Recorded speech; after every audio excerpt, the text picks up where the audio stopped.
Oras sa ganap ng alas 4:13. Uy! Nakapag-break ka na ba?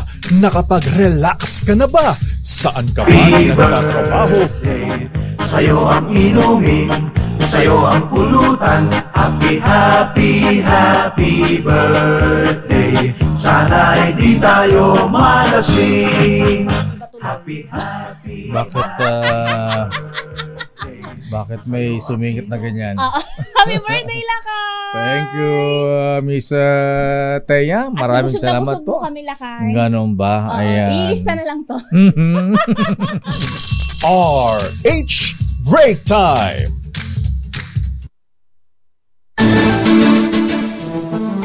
Magandang hapon, Pilipinas. Ako po si Deo Macalma. Ako naman, Thea Petro Corpuz. At narito ang headlines ng ating mga balita ngayong araw ng Martes, 16 ng buwan ng Hulyo. Low pressure area sa hilagang silangan ng Davao namumurong maging bagyo. Tatawagin sa pangalang Bagyong Butchoy ayon sa Pag-asa. 35 pesos na wage hike ng mga manggagawa sa Metro Manila, epektibo na bukas. Wow. Magkano isang buwan yan? 35 pesos times 26. Kulang-kulang 1,000, Lakay. Ano? Magkano? Nasa humigit kumulang 1,000. Oh, bagay din yan. Meralco, todo depensa sa pagtaas singil sa kuryente ngayong buwan. Normalisasyon nito sa presyo ng kuryente maaaring mangyari sa susunod na buwan. Batasang pambansa, todo handa na para sa ikatlong sona ni Pangulong BBM sa Lunes. Mga magrarally sa sona ni Pangulong Marcos sa darating na Lunes. Pinakukuhan ng permit ng Quezon City LGU. 5 DepEd officials kabilang si Undersecretary Michael Poa nag-resign. U.S. Joint Chief of Staff Chairman General Charles Brown Jr. nasa Pilipinas ngayon para may pagpulong kay AFP Chief General Romeo Browner. China monster ship nasa labas na ng EEZ ng Pilipinas. Intrusive patrol ng China nabantayan ng Philippine Navy. Mga nabiktima naman ng dengue mas dumami pa. Megita 8,000 sa loob ng 2 linggo ayon naman sa Department of Health. Pilipinas, kulelat sa kawalan ng maayos na work-life balance ng mga manggagawa. Ay, sad news. At ngayon sa detalye natin mga balita, posibleng maging ganap na bagyo. Sa mga susunod na araw, ang binabantayang low pressure area o sama ng panahon sa hilagang silangan ng Davao City. Ay sa Pag-asa, sakaling ito ay maging ganap na bagyo, tatawagin sa pangalang Butchoy. Ayon kay Obet Badrina ng Pag-asa, ngayon pa lamang ay nagdudulot na ng mga pag-ulan ang LPA na may kasamang pagkulog at pagkidlat. Partikular na naranasan ngayon sa bahagi ng Caraga, Davao Region at Eastern Visayas. Soksardian ang mga pag-ulan at pagbaha. Samantala patuloy din ang pag-iral na habagat na nagdadala ng mga pag-ulan sa bahagi ng Palawan. At sa Mindanao ay dahil nga sa pagbaha ay meron ng mga nalunod at namatay.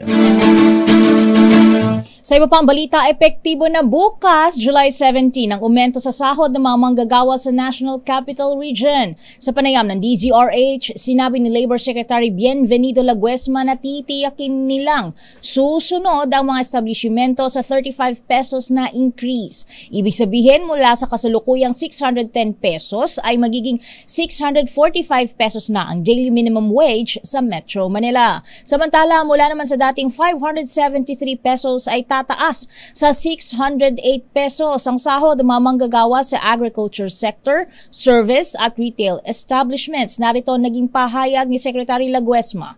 na ngayon, Secretary Sera, bukas na ba effective yung wage increase na 35 pesos dito po sa National Capital Region? Yes, tama ka dyan, Lakay Mayor. Bukas na po yung effectivity.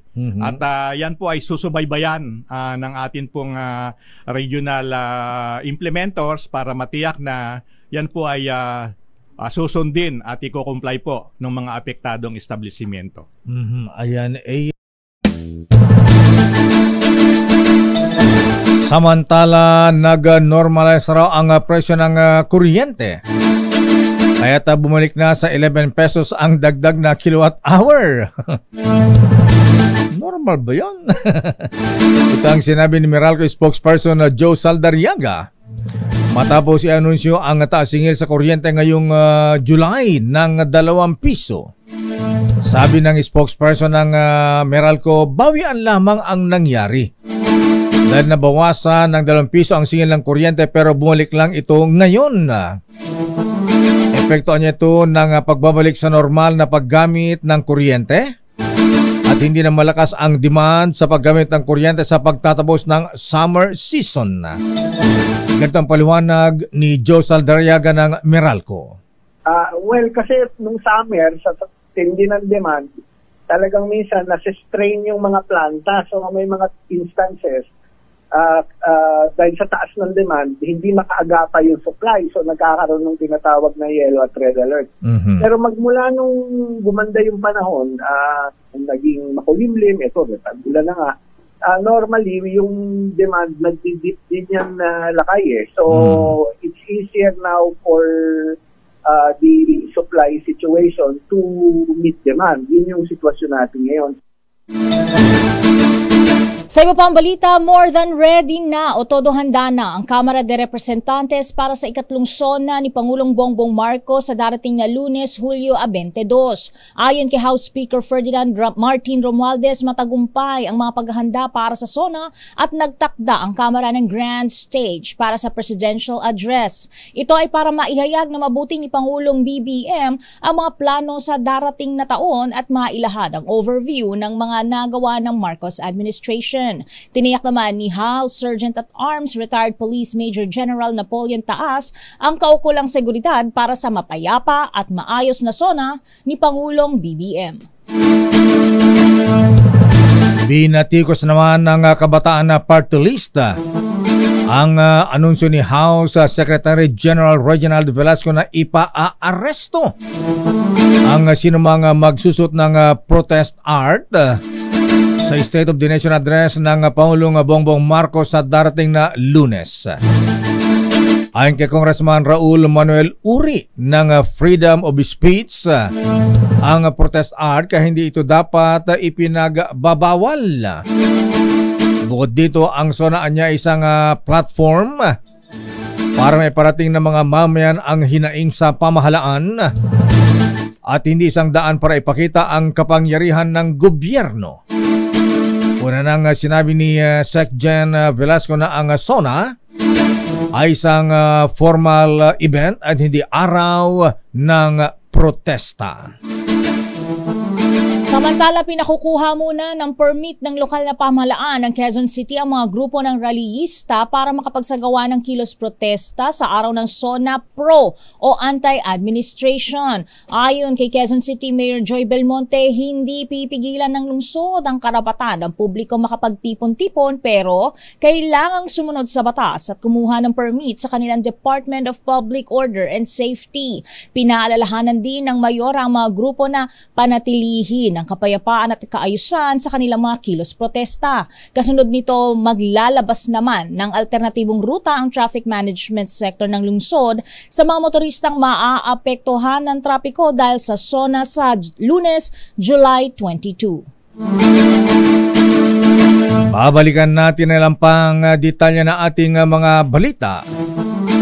5 DepEd officials nagsumite na ng kanilang resignation. Samantala, US Joint Chief of Staff Chairman na si Gerald Charles Brown nasa bansa at may pagpulong daw kay AFP Chief General Romeo Browner. Ba tungkol kaya saan yan? At yung tinatawag na China Monster Ship abay nasa labas na ng exclusive economic zone ng Pilipinas at ito'y binabantayan pa rin ng Philippine Navy. Ang detalye na mabalitang yan sa ating pagbabalik sa ating palatuntunang Break Time.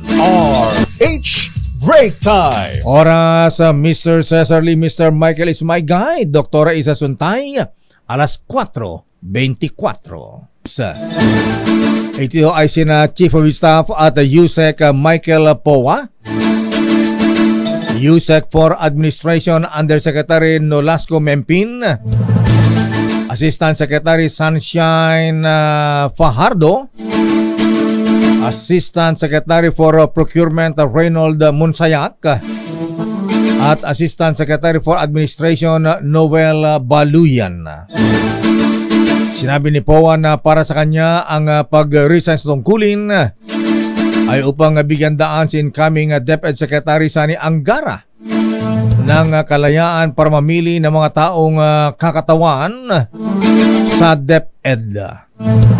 Una nang nag-anunsyo ng kanyang resignation bilang DepEd Secretary si Vice President Sara Duterte Carpio na magiging epektibo rin sa darating na Biyernes, July 19. Samantala, dumating na sa bansa si U.S. Joint Chief of Staff Chairman Air Force General Charles Brown Jr. upang makipagpulong sa kanyang counterpart. Ayon sa U.S. Department of Defense, maraming engagement si Brown ngayon kasama si AFP Chief of Staff General Romeo Browner Jr. at iba pang opisyal upang palakasin pa ang U.S.-Philippines defense relationship. Bukod sa pulong niya kay Browner, nakatakda ring bumisita si Brown sa isa sa Enhanced Defense Cooperation Agreement o EDCA sa Pilipinas at United States. Layon anya ng defense leaders na mapaigting pa ang kanilang ugnayan sa mga kaalyado nilang bansa sa Asia-Pacific region. Akala ko magdadagdag pa ng EDCA sites. Samantala, nakalabas na ng exclusive economic zone ng Pilipinas ang monster ship ng China Coast Guard. Ito ang kinumpirma ni Philippine Navy spokesperson Rear Admiral Roy Vincent Trinidad. Pero hindi pa raw matukoy kung saan ito nagpunta. Samantala, nabantayan din o namataan din ng Navy sa pang Coast Guard ng China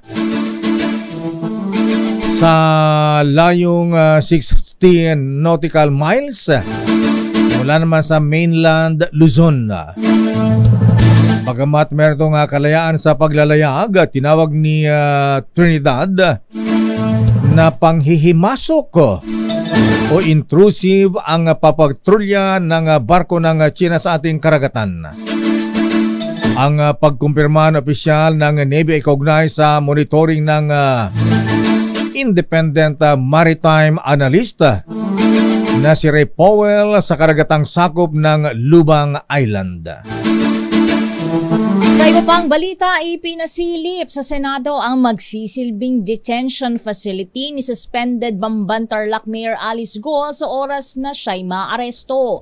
Ipinakita ni retired Lieutenant General Roberto Angcan, Chief ng Senate Sergeant at Arms, ang lugar na may aircon, 3 bunk bed at may sariling banyo. Ayon kay Angcan, dati itong daycare center na ipinaayos noong nakaraang taon at pag nagkataon ay sinaguo ang unang gagamit nito. Muling tiniyak ni Sergeant at Arms ang seguridad ni Go at kanilang pamilya sa oras na nasa kustudiya na sila ng Senado.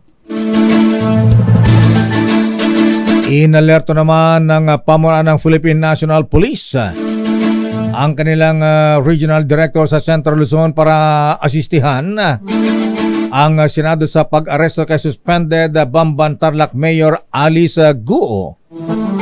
Di kasunod ng pag-arangkada ng pagganap ng Office of the Senate Sergeant at Arms sa mayora ng Tarlac maging kina Sheila Lial Guo Wesley Leal Guo na kamag-anak ng kontrobersiyal na mayor, Gian Zong Guo, Simon Guo, ang hinihinalang ina ni Mayor Guo na si Wen Yi Lin. Sa pulong balitaan sa Campo Crame, sinabi ni PNP spokesperson Colonel Gina Fajardo na pinasasaklolo ng PNP sa Senado ang mga chief of police sa mga address ng mga akusado. Binigyan lamang ng 24 oras ang Office of the Senate Sergeant at Arms para isilbi ang arrest warrant sa 8 individual nitong weekend sa pahunan ni Mayor Alice Guo, pero tanging ang accountant lamang na si Nancy Gamo ang nadala sa Senado. Samantala, arestado ng mga tauhan ng National Bureau of Investigation ang 3 sospek na sangkot sa bentahan ng kidney sa bansa sa bahagi ng San Jose del Monte, Bulacan.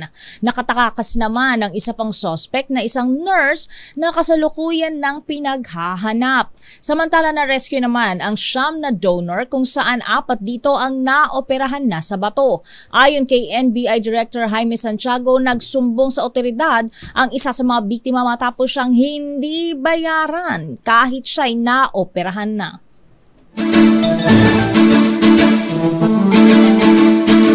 At sa ating mga reports, standby, Leta Narciso, ano ang latest sa Malacanang? Nasaan ba ang Pangulong Marcos ngayon? Nasa Iloilo pa ba? Ha? Kumain ba siya doon ng Batchoy. Lapas Batchoy? Piyaya? Ikatlong State of the Nation address ng Pangulong Bongbong Marcos. All systems go na raw. Pero sabi na ating Bubit, maikli lang daw ang sona ng Pangulo. Ha? Walang isang oras. Mukhang isang oras o baka kulang pa sa isang oras. Ha? Baka 59 minutes. Ay, 59 minutes. Baka isang oras lang daw ang abutin. Ayun na mahaba. Dati-dati ang mga sona ay mahaba. Pahabaan lakay. Sa kalahating oras, 2 oras. Aris number 12, Milky Regunan, please kami. Milky. Lakay at Teya. hello Lakay. Si Teya. Yes. Teya, handang-handa na ang Kamara sa ikatlong State of the Nation address ni Pangulong Bongbong Marcos sa darating na July 22. Kumpiyansa si House Speaker Martin Romualdez na sapat na ang ginagawang hakbang ng Kamara sa paghahanda sa ikatlong sona ng Pangulo. Ayon kay Romualdez, naging matagumpay ang huling interagency meeting sa pagitan ng Office of the President, 2 kapulungan ng Kongreso at iba pang maahensya para tiyakin na handa na ang lahat. Sinabi ni Romualdez, bagamat ang SONA ay pangunahing magpapakita ng mga tagumpay ng Administrasyong Marcos, ilalahad din ito ang mga plano ng Pangulo para sa mga darating na taon. Kabilang na andito ang tungkulin ng Kamara na maipatupad mga programa ng pamahalaan. Sa panig naman ni House Sergeant at Arms Retired Police Major General Napoleon Taas, nakalatad na rin ang mga seguridad para tiyakin na magiging mapayapa at maayos ang pagdaraos ng SONA sa pagtutulungan ng iba't ibang security agencies. May nakahanda din ang mga medical protocol para sa mga posibleng emergency kung saan nakaantabay ang mga medical team at facilities. Ginaganap din kahapon o ginanap kahapon ang walkthrough sa mga daraanan ni Pangulong Marcos sa araw ng SONA na pinangunahan ni na Secretary General Reginald Velasco, Taas, at House Deputy Secretary General Grace Andres. Ako si Neil Gregunan para sa DCRH, nag-uulat una sa Pilipinas, una sa Pilipino. Maraming salamat Manang Milky. Samantala, Senator Gatchalian nakatatanggap pa umano ng banta sa kanyang buhay dahil sa investigasyon sa Pogo. Senador, binabantaan? Oo. Wow. I-detalye mo, RH28 Raymond Agpaas. Raymond. Mr. Mayor, anumang uri ng pagbabanta, hindi maaaring ipagwalang bahala.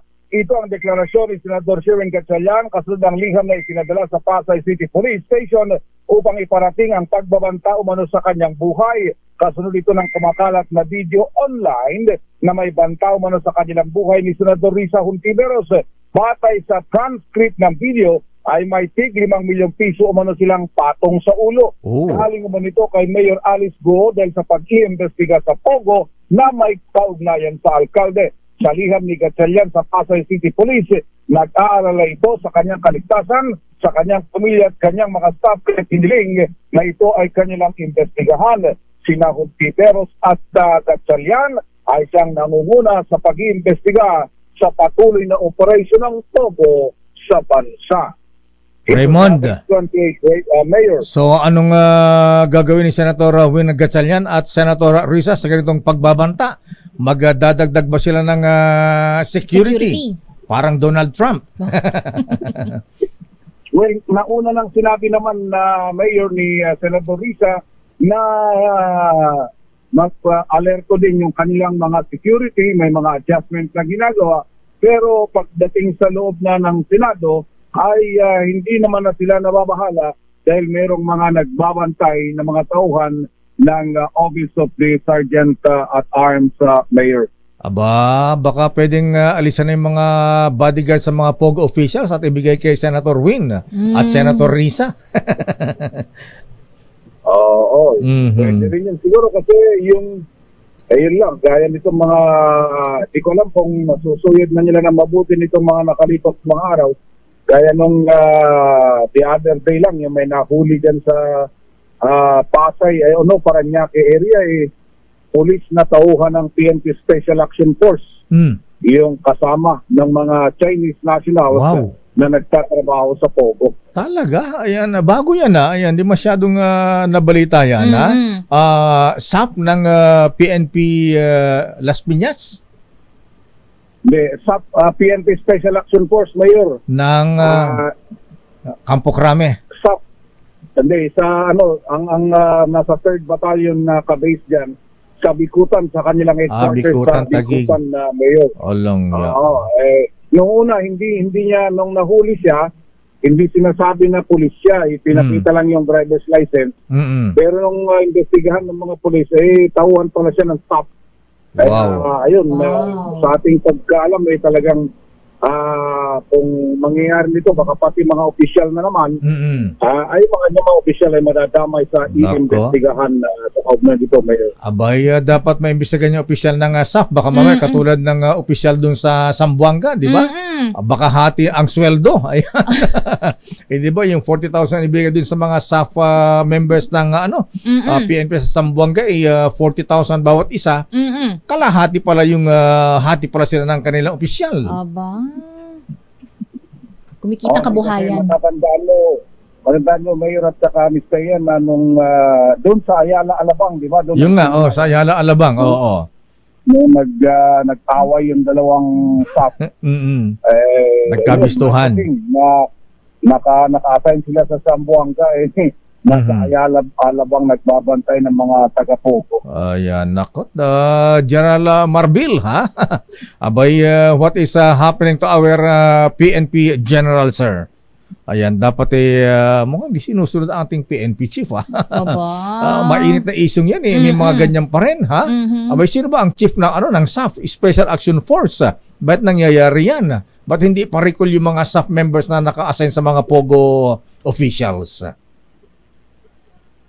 Ayun, yan ang maganda siguro dito. Ay, as of what we know before, Mayor, ay ito mga nakaraang mga araw ay nagkakaroon ng inventaryo. Hindi ko alam kung na-kompleto na yung inventaryo sa mga tauhan ng staff na supposedly ay iba ang training nito. Mayor, mga specialized ito. Siyempre.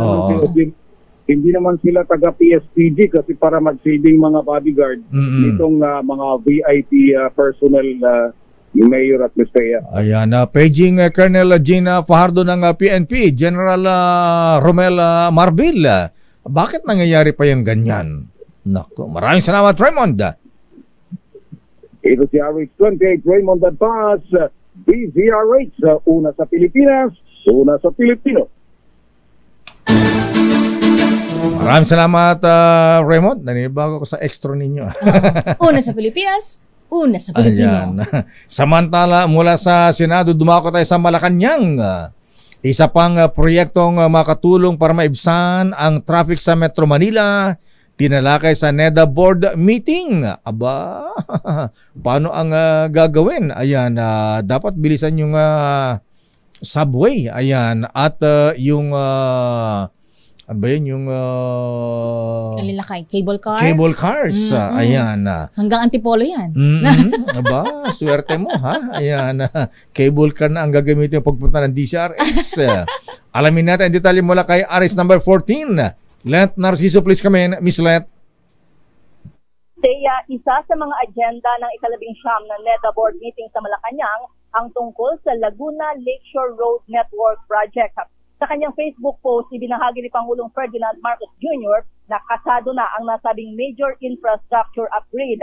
Ang LLRA ay 51 kilometrong kalsada sa kahabaan ng Laguna Lakeshore mula Calamba hanggang Bikutan na may 8 interchanges, kabilang ang Sukat, Alabang, Tunasan, San Pedro Binyan, Santa Rosa, Cabuyao at Calamba.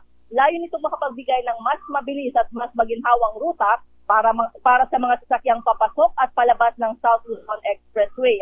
Una nang nagpulong ang DPWH at Ministry of Economy and Finance ng South Korea tungkol sa strategic cooperation at funding support mula sa Export-Import Bank of Korea na inaasahang magpopondo sa proyekto. Ang iba pang bahagi nito ay popondohan naman ng Asian Development Bank at Asia Infrastructure Investment Bank.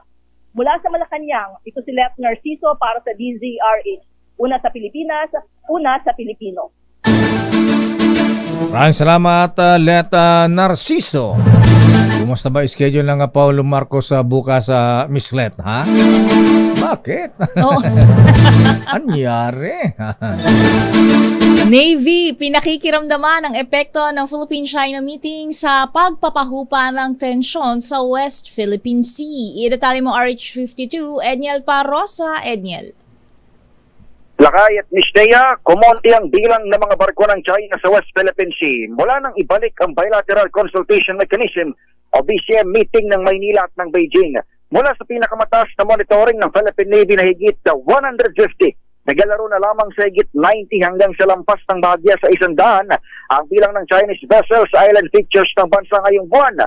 Pero ayon sa tagapagsalita ng hukbong dagat para sa WPS na si Rear Admiral Roy Vincent Trinidad, hindi pa nararamdaman ng tuluyan ng epekto ng kasunduan ng dalawang bansa na pahupain ng tensyon sa karagatan. Sinabi ni Trinidad sa isang pulong balitaan na masusubukan ito oras na magsagawa ulit ng Rotation and Resupply Mission o RORE ang Armed Forces of the Philippines sa mga sundalong nasa BRP Sierra Madre. Reaksyon ito ng opisyal sa order mismo ni Pangulong Bongbong Marcos na i-de-escalate ang sitwasyon sa inaagaw na teritoryo ng China. Ipinamalita naman ng DFA at ng NSC na nagkasundo ang Filipino at Chinese officials na paupain ng tensyon sa Ayungin Shoal. Kasunod na nitong BCM meeting na isinagawa matapos ang marahas na pagharang ng China Coast Guard sa RORE noong June 17. Giit ni Rear Admiral Trinidad, mananatili ang RORE ng Pilipinas dahil Communist Party ng China lang naman umano ang pasimuno ng gulo sa rehiyon. Ito si Edniel Parrosa, nag-uulat para sa DZRH, una sa Pilipinas, una sa Pilipino. Kaya una pa rin ang DZRH. Maraming salamat, Edniel Parrosa. Babalikan po natin lang pang detalye na ating mga balita. Standby Christian Carag, abay si Justin Baltasar. Abay number 1 na pick daw po mahabigan sa PBA season 49. Ba? Saan ba itong si Justin Baltasar? Anong team ba siya? Ha? At sa showbiz, wow! 5 official entries para sa 2024 Metro Manila Film Festival. Inanunsyo na. Aba, talagang malapit na ang Pasko, ha? Ayan, Metro Manila Film Festival na ang pinag-uusapan. Kasama dyan yung Batang Quiapo ni Senator Lito Lito, ha? Lapid-lapid at Coco Martin. Standby Val Gonzales. Standby Noche Cacas. Oras sa Mistea. Alas 4:46.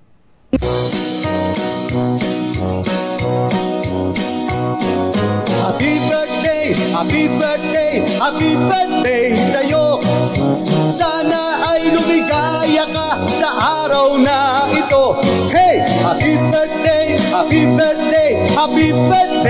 Batiin din natin ang happy birthday. Mga brethren, birthday ni Most Worshipful Grand Master Ariel Kayanan. Happy birthday, Most Worshipful, sir. At Senior Warden Neil Alcaraz ng TM Kala Masonic Lodge 136. Happy birthday at kay Eric Dastas ng DCRH. Wala ba nga parang doon itong si Eric Dastas, ha? At happy birthday din kay dating Congressman Jackie Enrile, ang uniko iho ni Manong Johnny. At siyempre ang Miss International Melanie Marquez. Ayan. Pagbati mula kay Senator Lito Lapid. At kay Chong, ayan, ate ni Chong yan, dating Mayor Joey Marquez. At happy birthday din kay Ambassador, dating Bangko Sentral ng Pilipinas, Governor Joey Quisha. Maraming birthday pa. Happy birthday! At balikan natin ang detalye na ating mga balita. Pasay LGU at Council for the Welfare of Children pumirma ng kasunduan para sa Makabata Helpline. May helpline na ang Pasay. Aris number 27. Noche Kakas, please come in. Noche. Wala si Noche. Balikan natin si Val Gonzales, Miss Teya. Pilipinas at Japan nagkasundo para palakasin pa ang pagtugon sa kalamidad sa bansa. Idetalye mo, RH5 Val Gonzales. Val. Val. Yes, Mr. At happy birthday, Mayor. Mas lalakas pa ngayon. Mas lalakas pa ngayon na Mayor ang kapasidad ng Department of Science and Technology at PHIVOLCS sa pagbabantay at pagpapakalat ng mga impormasyon sa nangyayaring kalamidad gaya ng lindol, pagsabog ng bulkan at tsunami. Ito ay matapos ang paglagda sa isang agreement ng pagtutulungan sa pagitan ng DOST PHIVOLCS at Japan International Cooperation Agency o JICA ngayong hapon. Sabi ni DOST Secretary Renato Solidumba, umangat na ang kapabilidad ng Pilipinas sa hazard assessment and monitoring sa pamamagitan ng modernization program ng pamahalaan na naghatid ng mga makabagong kagamitan. Kabilang sa signatory sa Technical Cooperation Project ay sina JICA Chief Representative Takema Sakamoto at itong si DOST Secretary Renato Solidumba. Dahil dito ay nagpasalamat si Secretary Solidum sa JICA sa patuloy na suporta ng gobyerno ng Pilipinas. Ang signing ceremony na taon sa ika-34 na taong anibersaryo ng malagim na July 16, 1990 earthquake na ikinamatay ng halos 2,000 katao, 34 na taon na ang nakalilipas. Ito si Val Gonzales para sa DZRH, una sa Pilipinas, una sa Pilipino. Samantala, dumako naman tayo kay Noche. Pasay LGU at Council for the Welfare of Children lumagda sa kasunduan para sa Makabata Helpline 1383. RH27 Noche Kakas. Noche? Miss Taya at Lakay, nagsani ba puwersa ang Pasay Local Government Unit at Council for the Welfare of Children para sa Makabata Helpline na 1383 sa isang memorandum of agreement na isusulong ang Makabata Helpline na 1383 na naglalayong protektahan ang mga kabataan sa anumang uri ng karahasan at peligro. Nagkasundo sina Mayor Amy Calixto Rubiano at CWC Undersecretary Angelo Tapales na ipanaganap ang Makabata Helpline na 1383 upang magamit sa pagtanggap ng mga report, reklamo at impormasyon na makakabuo ng collective responsibility na puprotekta sa kabataan ang kanilang karapatan at kapakanan ng mga batang Pasayenyo. Ayon kay Mayor Amy, bahagi ng kanyang responsibilidad na mabigyan ng tamang serbisyo ang mga kabataan lalo na sa pangkalusugan at ang kanilang pamilya. Extra. Una sa Pilipinas. Ito sa H77 na Nutigakas DCRH. Una sa balita, una sa Pilipino. Extra mo. Una sa Pilipinas, una sa Pilipino. Ayan. Naninibago. Samantala sa ating balitang dengue, tumaas ng 30% ang kaso ng dengue sa bansa sa nakalipas na buwan. Naku mga misis, ingatan po yung mga chikiting natin ha. Batay sa datos ng Department of Health na itala ang 8,213 na kaso nitong June 29.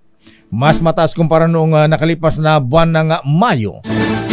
Sa kabuuan, 90,119 ang naitalang kaso ng dengue sa buong bansa mula January hanggang June 29. Samantala, dito ay umabot naman ng 233 ang namatay dahil sa dengue. Samantala, naitala naman ang pagtaas ng kaso ng dengue sa 7 rehiyon. Kasama na ang Mimaropa, Cagayan Valley, Western Visayas, Ilocos Region, Central Luzon, Calabarzon at maging dito sa Metro Manila.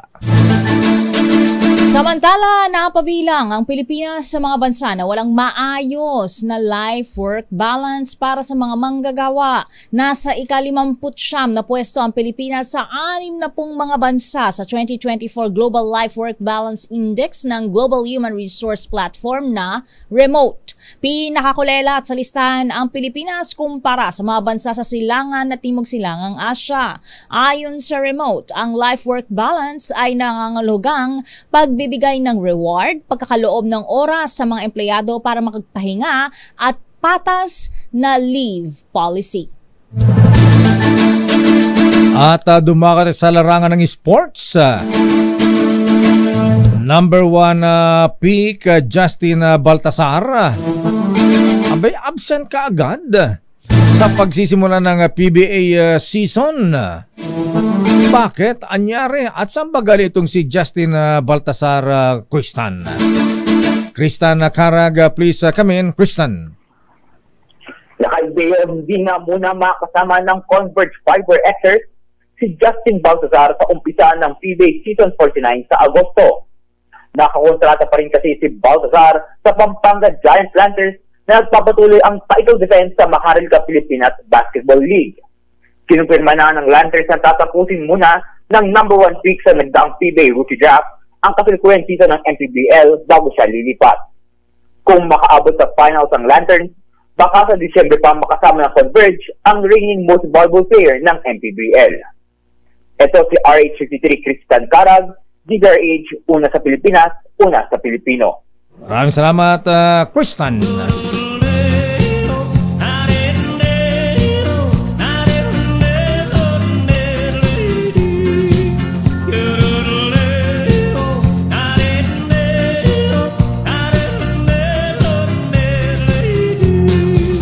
Ito ay hindi chismis na pag-uusapan lang. Yureo, walang labis, walang kulang. Ano ang balitang showbiz, Miss Taya? Unang 5 official entries para sa 2024 Metro Manila Film Festival inanunsyo na. Ano-ano ang mga kasali? I-detalye mo, Showbiz Princess Alia Icatlo IV. Happy birthday, Lakay! Uy, maraming salamat, Miss Alia Icatlo IV at congratulations. Ayan, awardee kahapon sa ating anniversary, ha? Thank Best, you, ano yung award mo? News writer. Citation for excellent news writing, Lakay. Bakit marunong ka naman mag-news write? Congratulations, Miss Alia. Proceed. Yes, yun na nga, Lakay at Miss Taya, ni-reveal na ng Metro Manila Film Festival ang unang batch ng mga official entries para sa MMFF na gaganapin sa December 2024.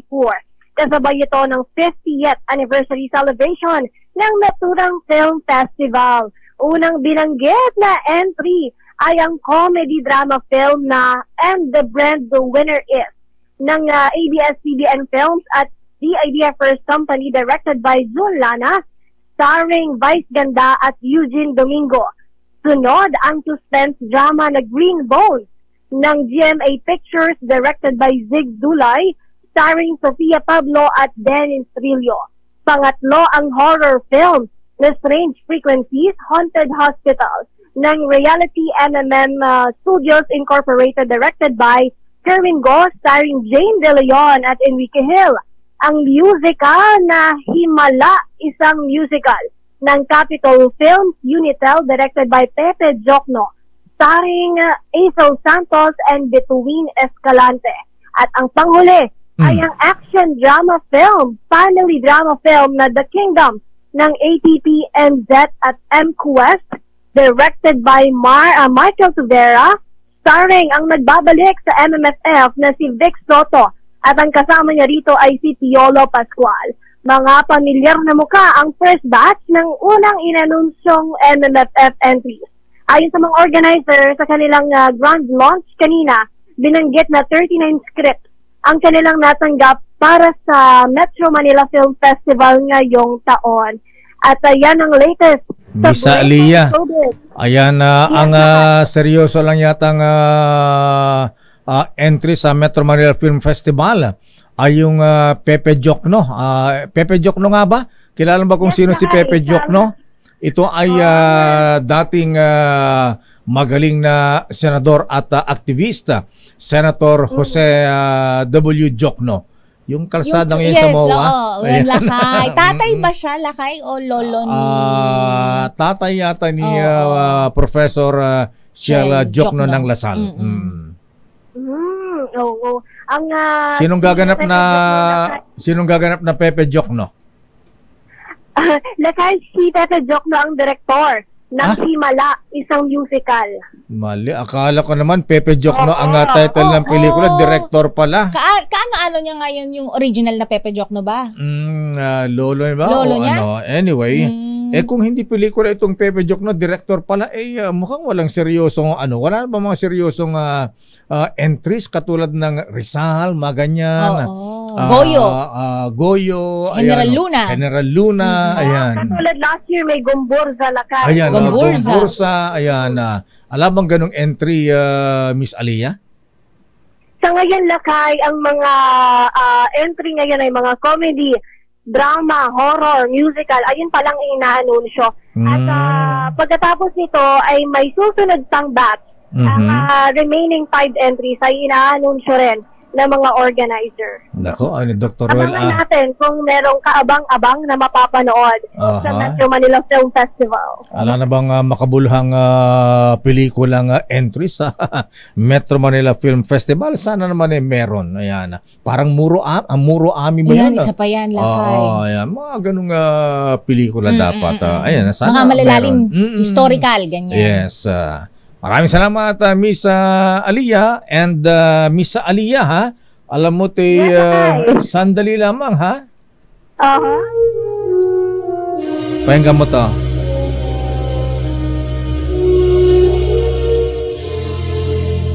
Take me in your arms and hold me tight. Tell me that your love is mine tonight.